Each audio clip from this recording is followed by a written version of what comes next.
All right. Welcome everybody to the live stream. Let me just move this waiting screen. There we go. Let me just make sure that we're actually live and recording. Yes, we are. No rookie mistakes right here. So, welcome everybody. Hope you're having an amazing day today. Please excuse me for missing yesterday. Unfortunately, there was a power outage near my area just after a storm. And yeah, seems all is good now. And we are back with some charts, with Yuli, with a new strategy, and also a very interesting project that I would like to move on with also the community by getting your suggestions as well. So, if you wish, guys, to join our Discord server, I'm talking to the 10 people over YouTube and X as well watching us. Please feel free to join the Discord server. It's discord.gg/davidtech. You can see the link right there at the bottom. And yeah, it's free to join. You just have to find the voice chat, click the voice chat, and just say hello or type hello or good evening, good morning, whatever the time of the day is there. Let me just move on with the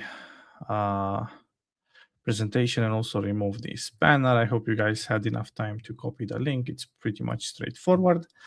So let's start with the presentation with a good old disclaimer.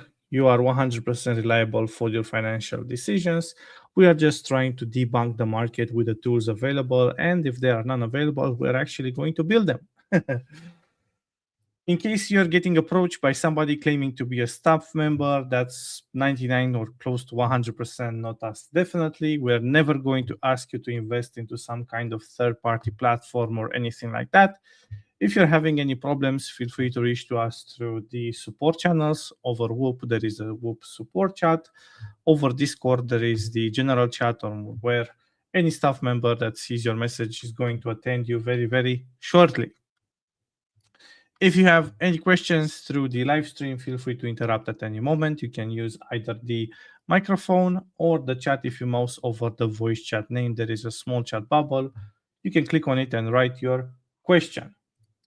Today's agenda, 6th of May, 2026. We are pretty much filled in with the usuals, the Wednesday usuals. We do have Yuli coming in with a new indicator revisit from Monday. Also, he has built a strategy around it, and hopefully it's going to be great. I haven't seen any previews from him. He pretty much kept it hidden like a secret. He wanted to show everybody first rather than me. And I also have something which I've been building for the last couple of days. It's more about the indicators that Yuli has built. It's more about the open source indicators that we are offering over the strategyfactory.com or .ai or the old davidtech.com website, you know, the free open source indicators. I'm pretty much starting to build like a vault of forward testing. And yeah, looking forward to hear your thoughts. Maybe you do have some suggestions as well in order to put as many as possible and check the results like every week, every month, and of course, eventually going live with them as well. Without further talking, let's just move on with the main topic for today. We have here Yuli. He's a teacher. He's teaching electrical engineering at the university level in the Eastern EU. He's been a part of the community in the last couple of months. He's been building indicators, strategies, and so far it has been amazing. I mean, the Monday one, in my opinion, it was great. It was one of the very best ones. And yeah, without further talking, Yuri, how are you doing, my friend? Hi Vlad, hi everyone. All good, excited to present the results for today. Excited as always. Let me know if you can see my screen. Just I one moment. have already shared it.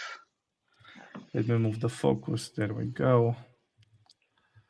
Let me just hide that. Let me stop mine. There we go. The scene is all yours. Thank you, thank you.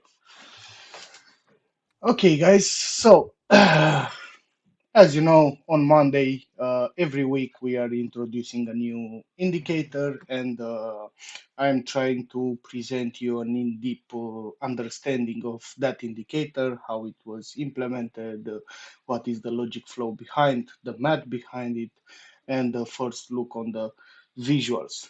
That way, we hope that you get a better understanding of what we are doing and how you can use our indicators and strategies. So yeah, feel free to give us feedback regarding any good things or bad things as well. By Wednesday, we are turning that indicator into a very simple take profit stop loss strategy to just to see how the indicator performs as by itself. Beside that, the idea is to see how you can tune the indicator, what are the inputs, what they are doing, and maybe how to play around with it. Um, After that, most of the time, Vlad also presents some results based on the indicator implemented in the boilerplate. So far, if you have already seen the other indicators, sometimes the boilerplate enhance those indicators by turning them into, let's say, better results, but sometimes not. So yeah, the idea, the whole point is that we are just presenting an indicator, but of course, it can be you can get better results if you mix it with other indicators, or maybe if you try more complex strategies and so on. So yeah, that's the idea. Now, I have some results for you on different markets, different time frames. Now we are on Gala, 1 hour time frame, 2 years in total. We'll discuss the results after. Firstly, I want to give you a first look on the indicator. So beside the win and loss, based on the strategy, you can see what we have in the Monday presentation. So we have the adaptive thresholds with two bands, uh, above and below, and the main line and the dead zone as well. Now, regarding the inputs, we have 4 sections. The last one is just related to the visual mode, so you can try all of them. Maybe it is better to use it when you have like performance issues or something like that. If the platform is loading too hard, is too slow, you can try something easier. And of course, the last one is just related to the strategy. We have here the take profit and stop loss. So let's start with the first one. The cleanest way to tune this script is to do it in layers. So from the inputs that change the character of the engine, then the ones that change when a signal is allowed to fire. And of course, in the end, the ones that make it safer in unstable conditions. So of course, we will start with the engine shape. We have the core engine. It has 3 inputs. These inputs decides how the score itself behaves before any trigger logic happens. So we have the core window. Uh, it is related to how fast the engine listens, to say so. This is the main fast look back. It affects directional efficiency, directional consistency, lagged covariance, and fast volatility. So it has the biggest effect on how reactive the whole model feels. Lower values make the score faster and noisier, while higher values make it slower and smoother. If your signals feel late, this is one of the first things to reduce. If they feel too nervous, you can try to increase it. So by default, this is on 24. It seems I got the best results. for this default value, but of course feel free to try other values. As you know, every input has a tooltip with like a short description, how to tune it, min, max, and default values. The next input, regime window. This is how fast the engine adapts to market context. This is the slow context window, to say so. It is used for slow volatility, roll friction baseline, and the adaptive normalization regime.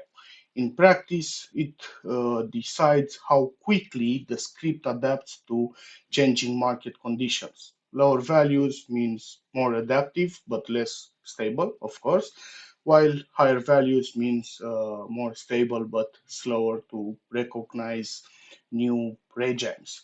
Think of it as the background climate window, to say so. So the default value, we have 96. As you can see, I have set it to 110. The next input for this section is the core smooth. It is related to how polished the final score looks. This is only smoothing on the final normalized core metric. It does not change the raw market math as much as the two windows above. It just cleans the final score. So lower values, sharper turns and earlier signals, while higher values means cleaner but later.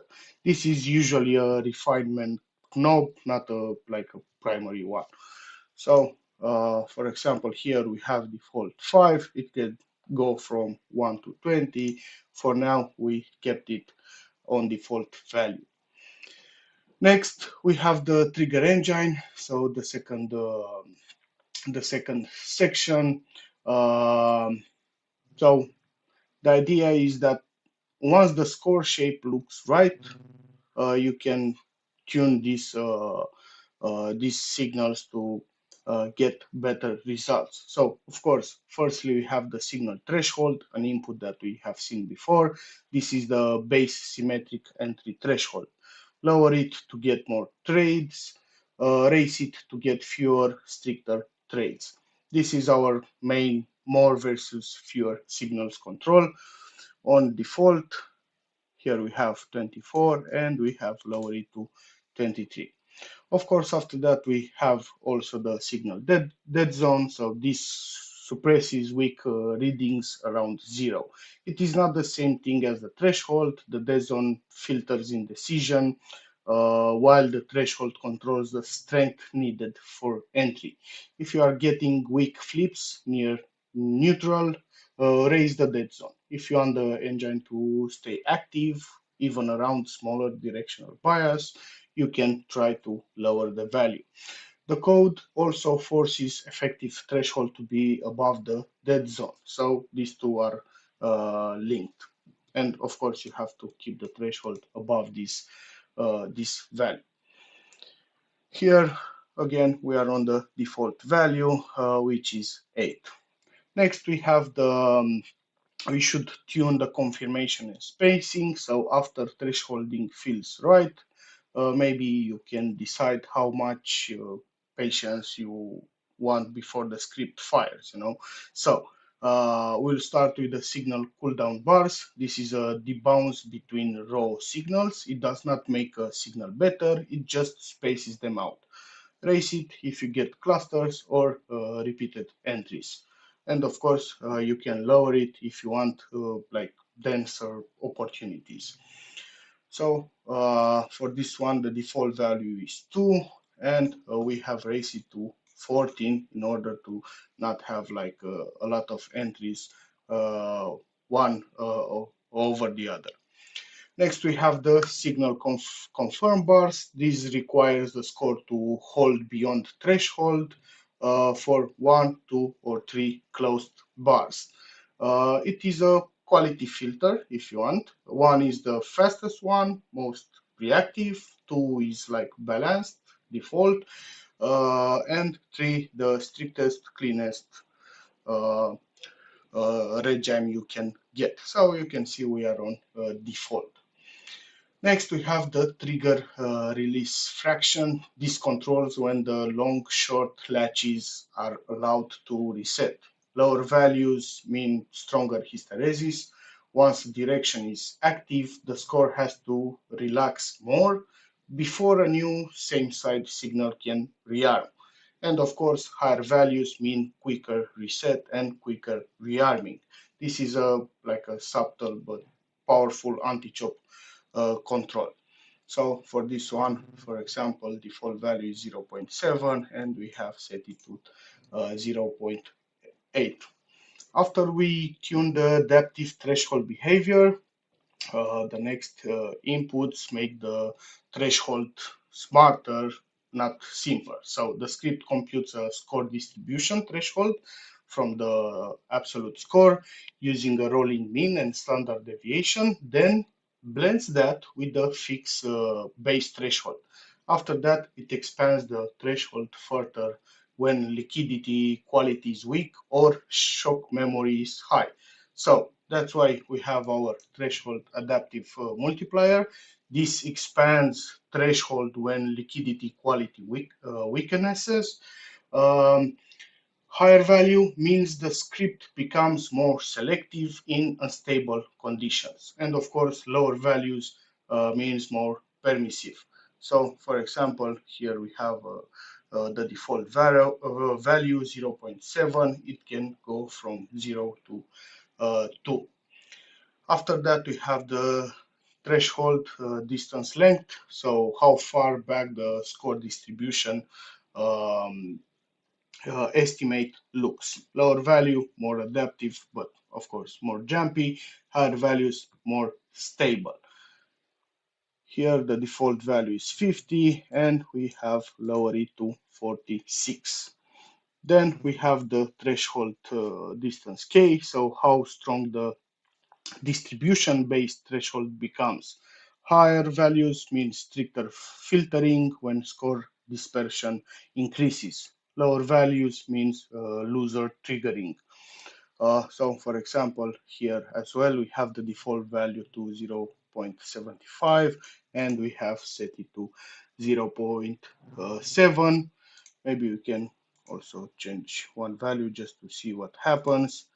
So of course, this is already a made setup, so it doesn't really look better when we are doing in the end. But of course, after you have made the setup, you can always go back to the other inputs to see if you can find some better results. And the last one, threshold dispersion blend, how much you trust the distribution aware threshold versus the fixed threshold. So 0 means fixed threshold only, 1 is related to distribution threshold only, and 0.5 is the balanced mix. So you can go to these three values. Next step is to tune the liquidity stress model. These inputs shape how the script penalizes unstable microstructure and volatility. First one, we have the stress weight. So how much weight you give to roll friction. Raise it if you want the model to care more about microstructure, friction, adverse liquidity conditions. Next, we have instability weight. So how much weight you give to volatility instability. You can raise it if you want the model to care more about fast volatility expansion relative to slow volatility. So also we can check the default values together. So this one was on 0.65 and we have lowered it to 0.55 and this one is on default value. After we tune the soft gate, so the first two inputs, after we finish the weighting, we have to tune the soft gate. This part does not directly kill signals. It increases cooldown when stress is high. So first one, we have the soft gate stress level. It is related to the stress level that activates the soft gate. Lower value, it activates more often. Higher values, it will only in more stress conditions it will activate. So the default value here is 0.55, and we have lowered it to 0.4 to activate faster. The next one, we have the soft gate cooldown multiplier. So when the soft gate is active, this multiplies cooldown. Lower value, lighter throttling; higher value, stronger spacing during stress.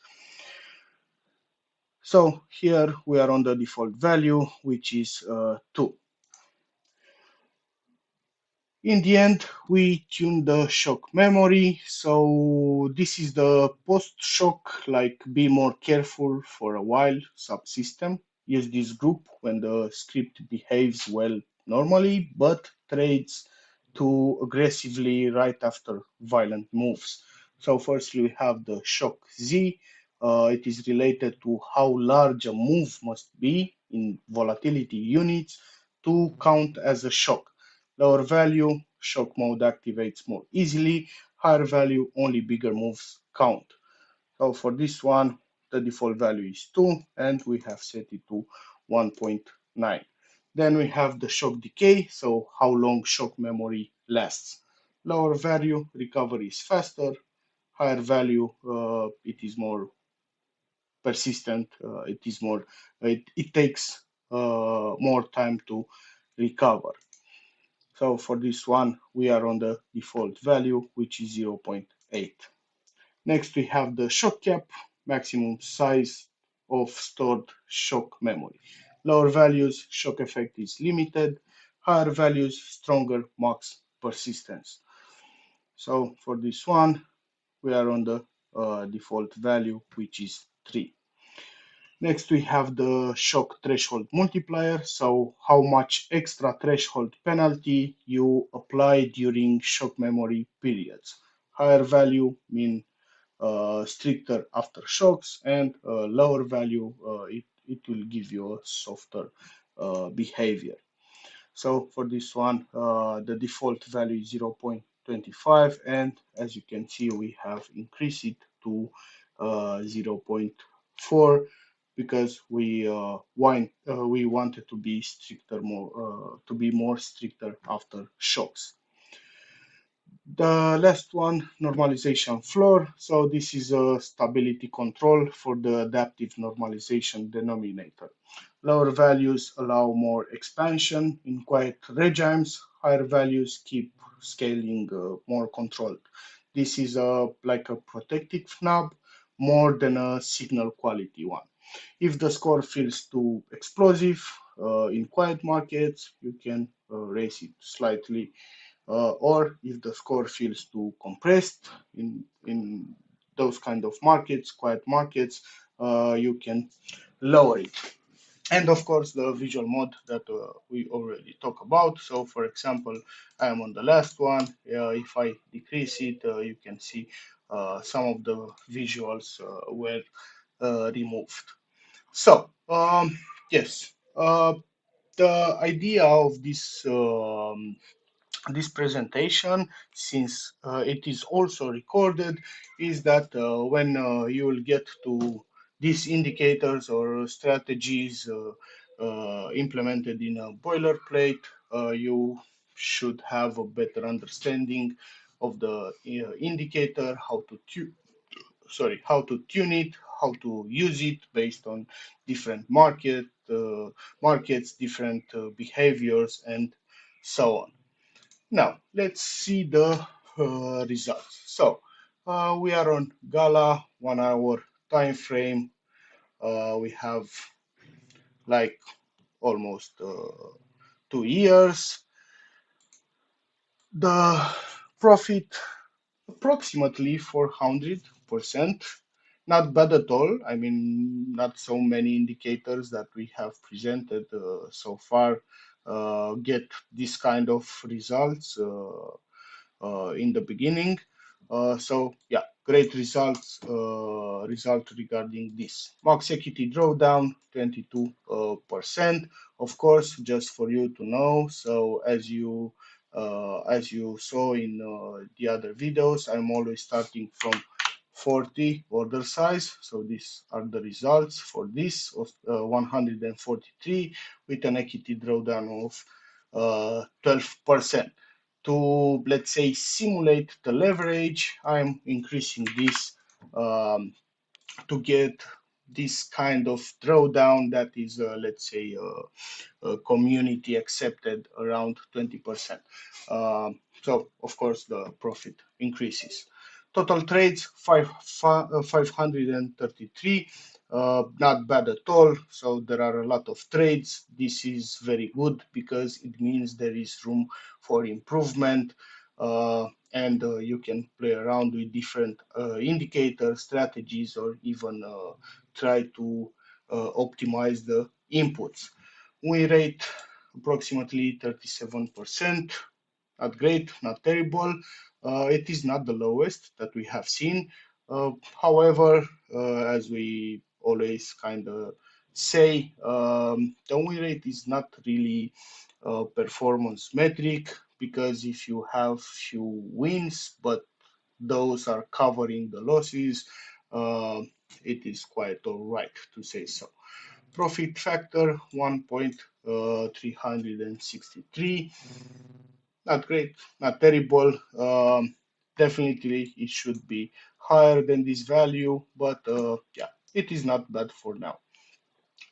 Let's check the equity curve. So related to the equity curve, this is quite interesting. So in the beginning we have some losses for sure. You can filter them out.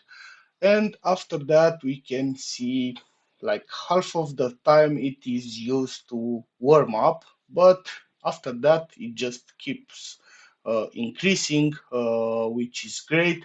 And that's why we got these great results. So yeah, for sure, it should be let the indicator cook for a while, and after that, put it on the job. Um, so yeah, however, the equity curve looks great. It is nice that it keeps increasing. It looks like a flat zone in the end. We should wait for a little more time to see where it gets. Benchmarking, so definitely we are better on the maximum results, so more than twice, 425 compared with 185. The current value for this one, we definitely destroyed the current one, so 400 compared with minus 87%. Minimum, we have minus 8% compared with minus 90. So for sure, we have better results compared with the buy and hold. Okay, let's go to the next one. So I have also tried the XRP. It's interesting to see after we check all of them. I have tried different time frames. So for example, this one we are on 45 minutes, also almost 2 years. Total profit 248%, maximum equity drawdown around 26%, quite high for what I am used to, but yeah, it can be changed with the order size as you saw before. Total trades 606, again a lot of trades. This is great because there is room for improvement. You can play around with different indicators, different strategies, and for sure there is room for some filters. So yeah, this is a very good thing. Profitable trades a little bit higher, almost, let's say, 40% win rate. Profit factor, this is quite low, 1.18. Let's see the equity curve. So again, here we see the the diesel engine starting. We have seen this kind of behavior on different indicators. However, compared with the one that we saw before, the Gala, it doesn't need so much time until it gets to better results. So we can see here it's increasing. After that, we have a flat zone. It increases again.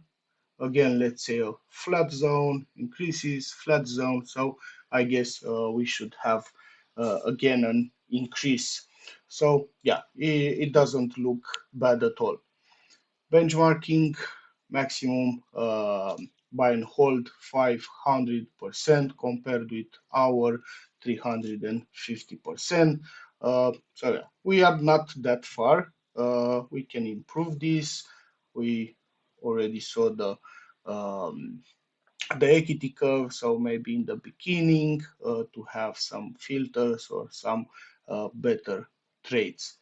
Current value 250% compared with 140%. So for this one, we are not bad at all. Minimum -3% compared with -29. So again, we have good results on this as well. Maybe we can also, sorry, we can also check the total trades, the total losses. So you can see we have half on long, half on short. So definitely some room for improvement here. Let's check the next one, the nightmare, the Bitcoin. It is quite hard to beat this one. But as we Wow. have seen already, we had some good results on different indicators. So now, as you can see, from 1 hour to 45 minutes, now we are 2 hours time frame. Here we have 5 years and a total profit of 181%. Equity drawdown again around 20%. However, even if we are on 2 hour time frame, the total trades are quite high, 717 trades, which is great. I mean, this is very good. Again, there is room for definitely there is room for improvement. Win rate again below 15% win rate, but this one is quite increased compared with the others, so approximately 41%. Profit factor not so great, 1.237. So let's see the equity curve. So again, the same behavior, quite worse than the others. It needed a lot of time to warm up, but after that, I mean, look at this slope. It's like 45 degrees, which is great. I mean, it looks like an exponential Function. tendency. So yes, exactly. So yeah, definitely there is room for improvement, at least in the beginning, maybe to cut the losses and to differentiate from zero. And after that, maybe use something else or try to improve these trades. However, the tendency, it looks great. Maybe we should keep it for some time to see the future behavior, to say so. Benchmarking, not bad at all. I mean, 253 compared with 209. We are quite there. Current value 126% compared with ours, which is Very good. 181. So yeah, for this one we are better. Also for the minimum, definitely minus, let's say approximately 3% compared with minus 55. So yeah, this is great again. Good. And let's see the last one. So Solana again onto our time frame, 5 years. We have a total profit of plus 319%. This is great. Equity drawdown around 20%. Total trades, again, we can see we have a lot of trades, 571. Win rate, finally, we see some positivity here. So we are on 55% win rate. So yeah, it can go higher than 50. Profit Hmm. factor, not bad, 1.353.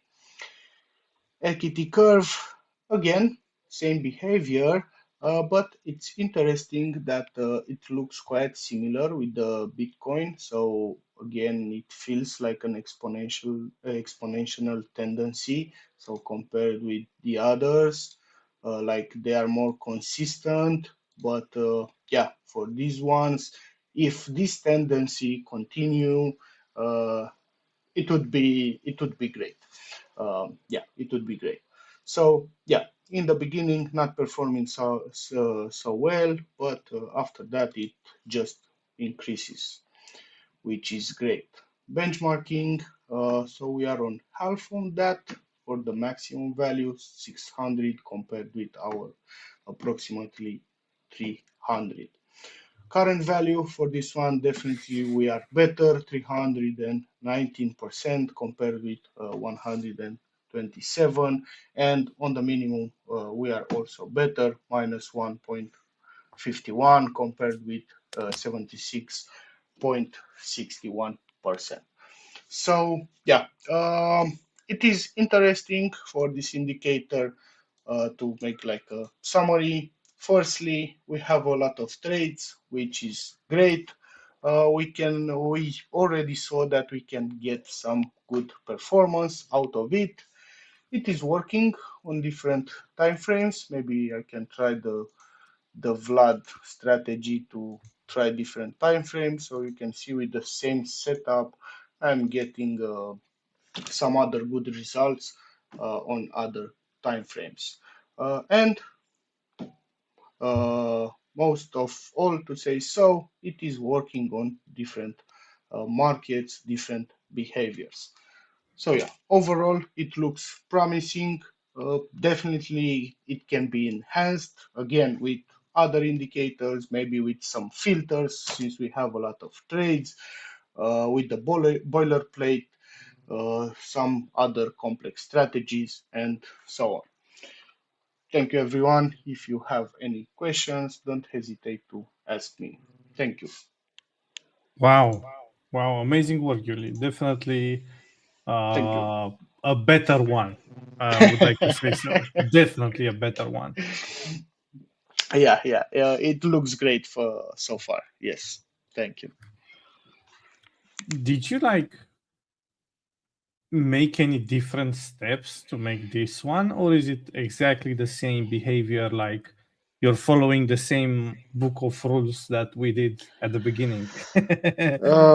No, definitely is not the case. I mean, compare with the beginning, as we have talked on Monday, I discovered new ways, new strategies, new algorithms, I don't know, new some kind of behaviors that works well on other indicators and so on.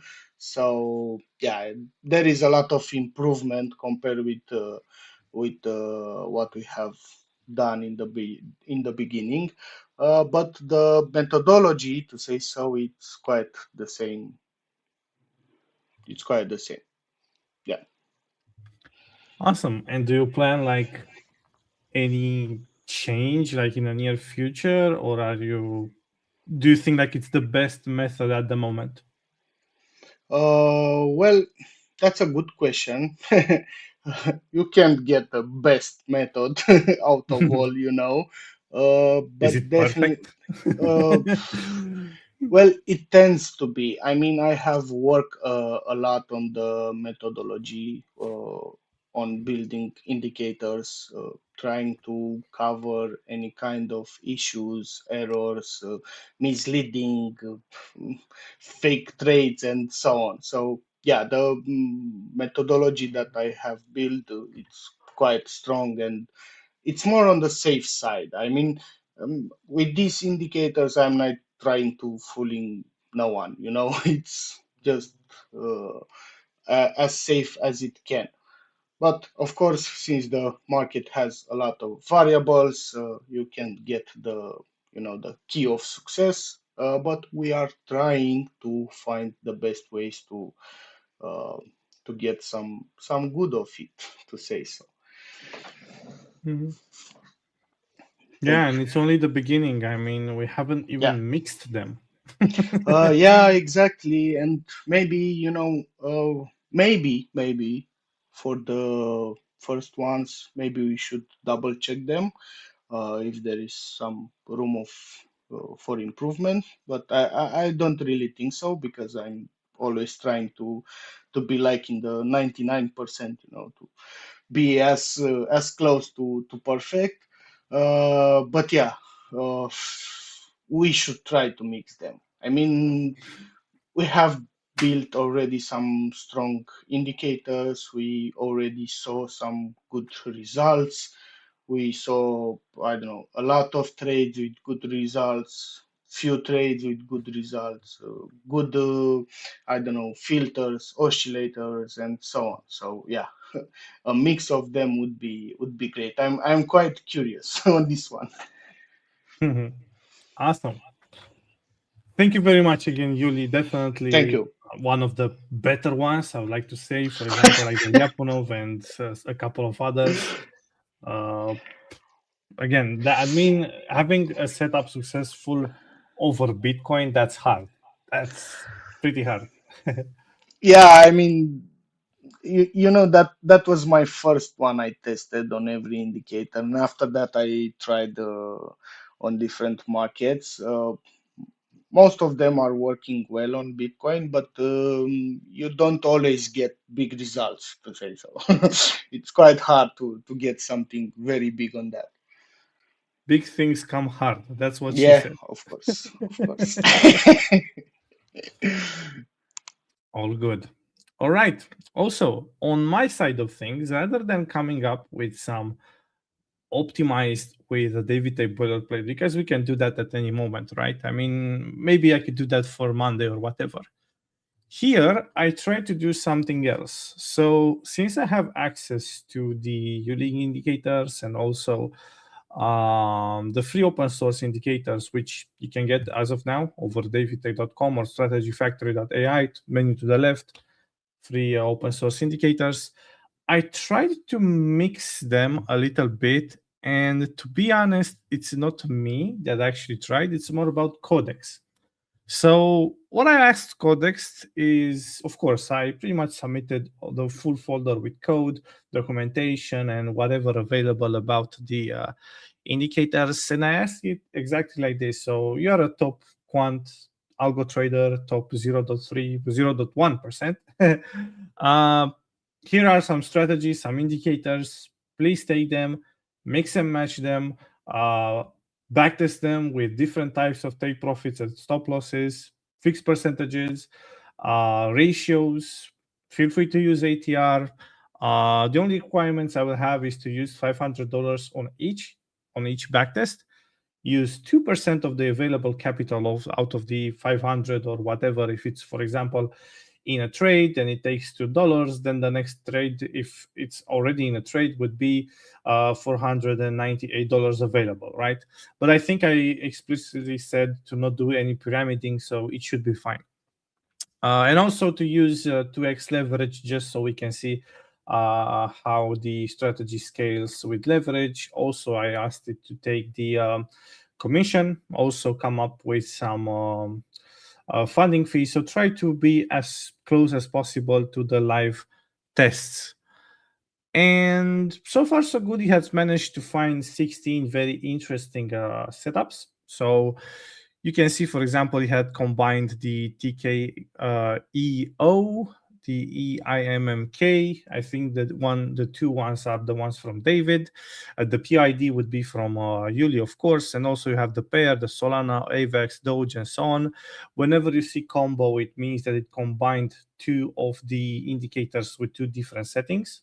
For example, it takes one with like a higher frequency, like using a smaller moving average or something like that, and the other one would be one with like a bigger value or whatever.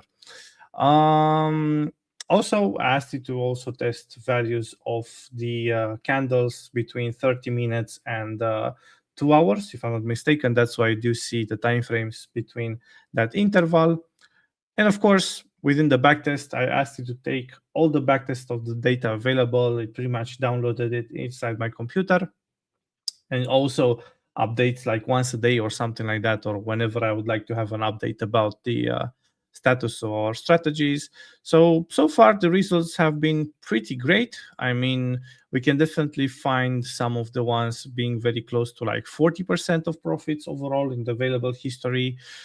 Since we're using again just 2% with 2x leverage, it's like very small. It's very normal to have these values. We do have the recent performance over 180 days, and of course the profit factor. Now, I don't know exactly what I'm going to do. Either I'm going to update weekly or monthly. It really depends on how active they are, because if some are not really so active, it's not really worth it to ask for a weekly update. Also uses less usage over Codex, so we can build a different stuff. But I mean, just to update the data, it's like 2 or 3% out of the weekly usage, so it's not really that much anyway. So yeah, I think that we have finally achieved a step forward into mixing and matching everything that we have in the matters of like other than the DavidTech strategies. So we're taking the open source indicators, the indicators that Yuli has built, and also the documentation behind them, and also the original, if there is any, the original author of the DavidTech open source indicators, and we're trying to combine them. And yeah, maybe in a couple of months we could have some vaults ready to actually trade.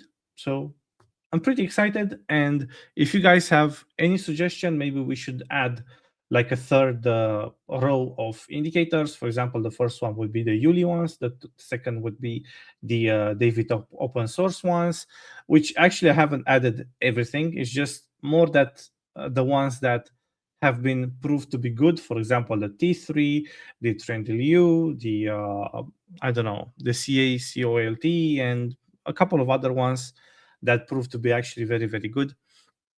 Of course, they do lack the DavidTech boilerplate, like the exact take profit and the stop loss, for example, the ATR and the take profit risk to reward ratio.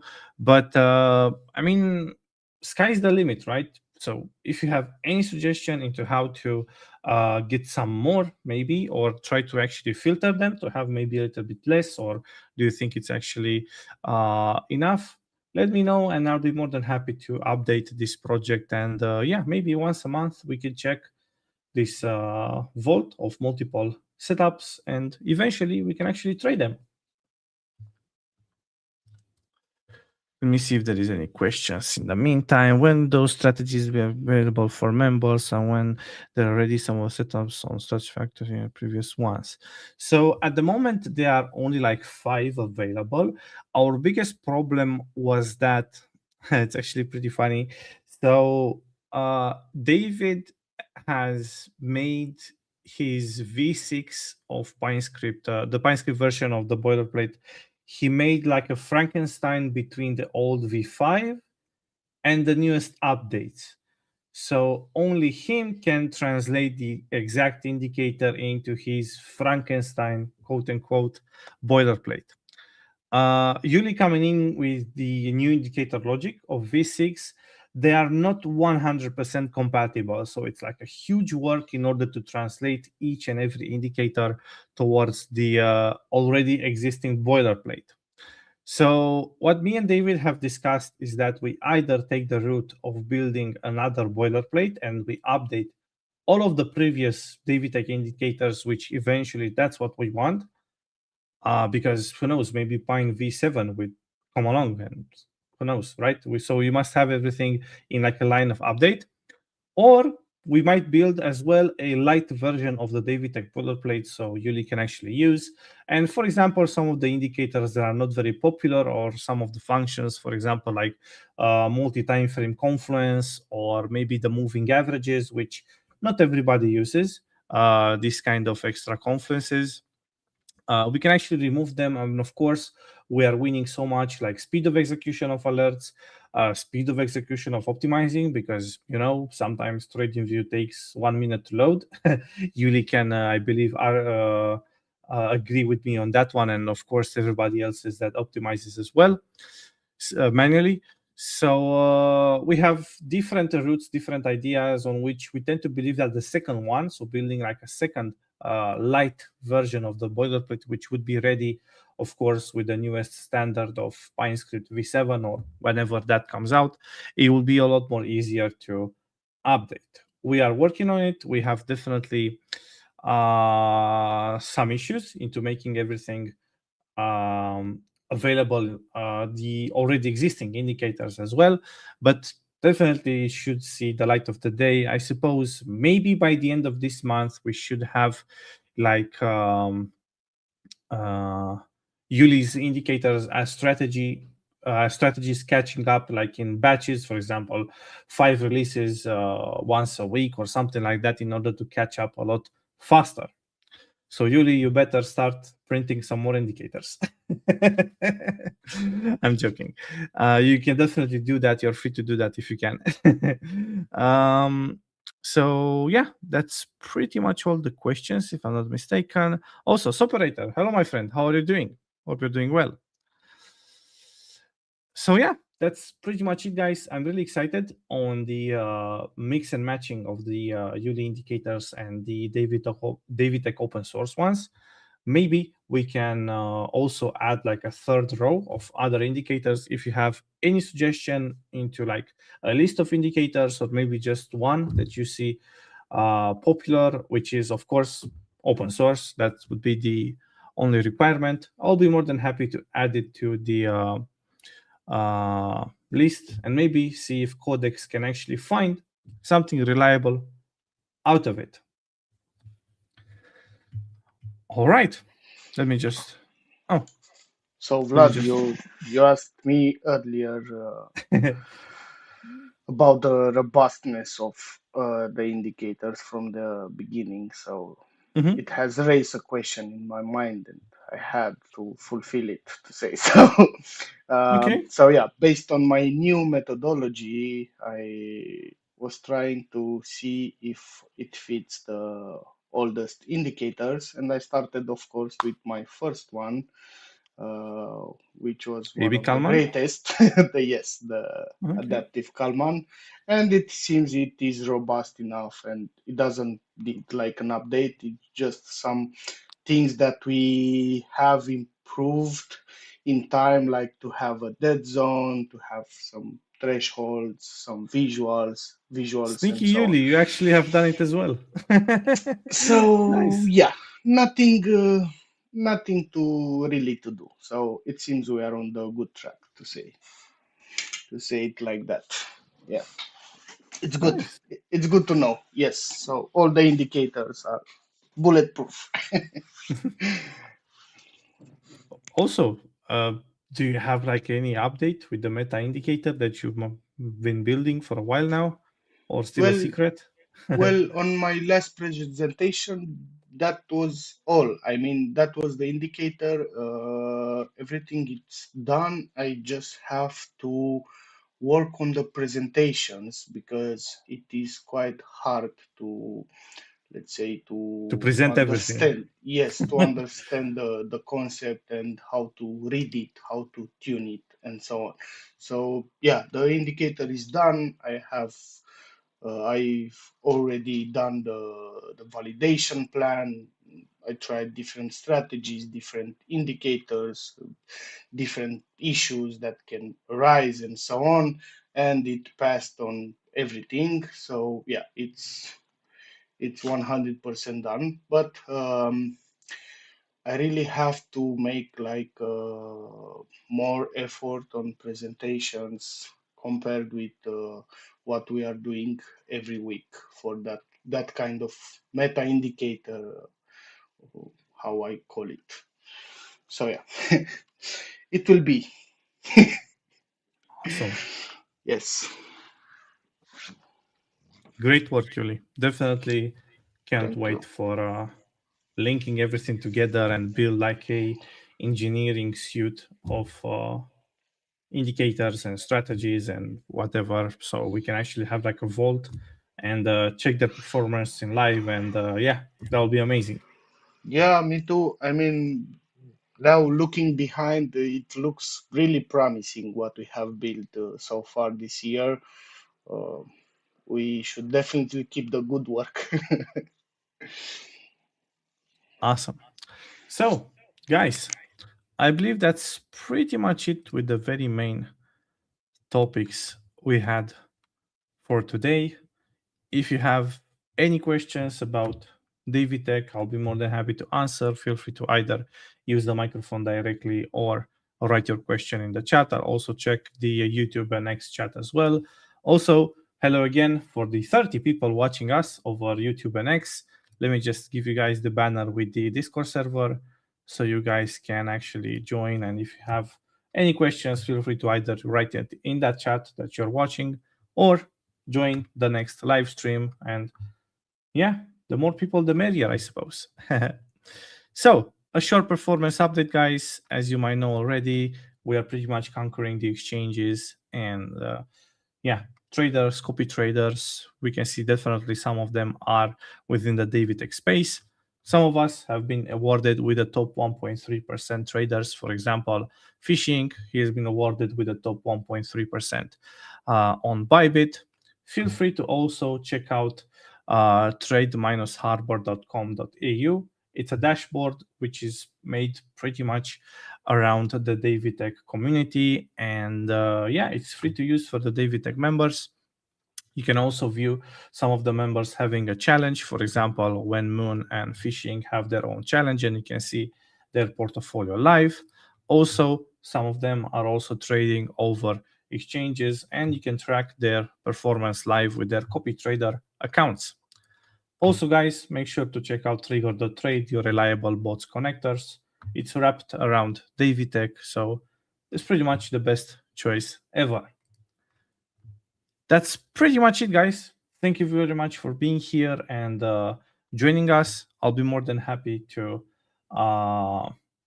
answer any questions. I see that I have a couple of DMs. I'll make sure that everything gets answered within this evening.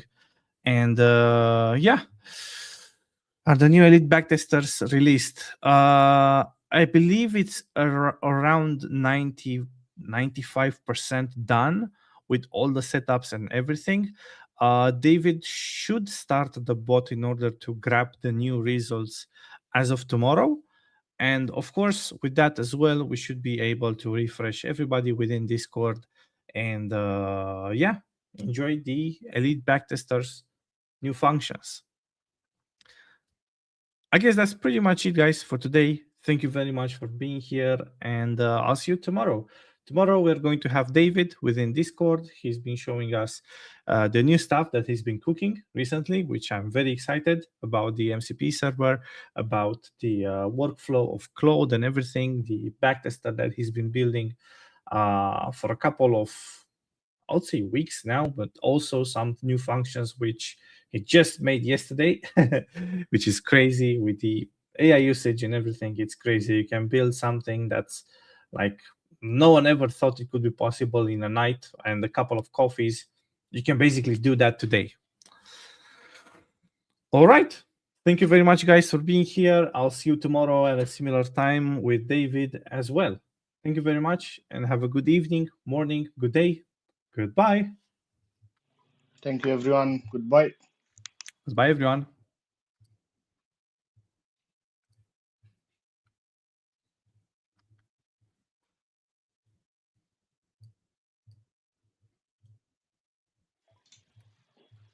Bine acolo.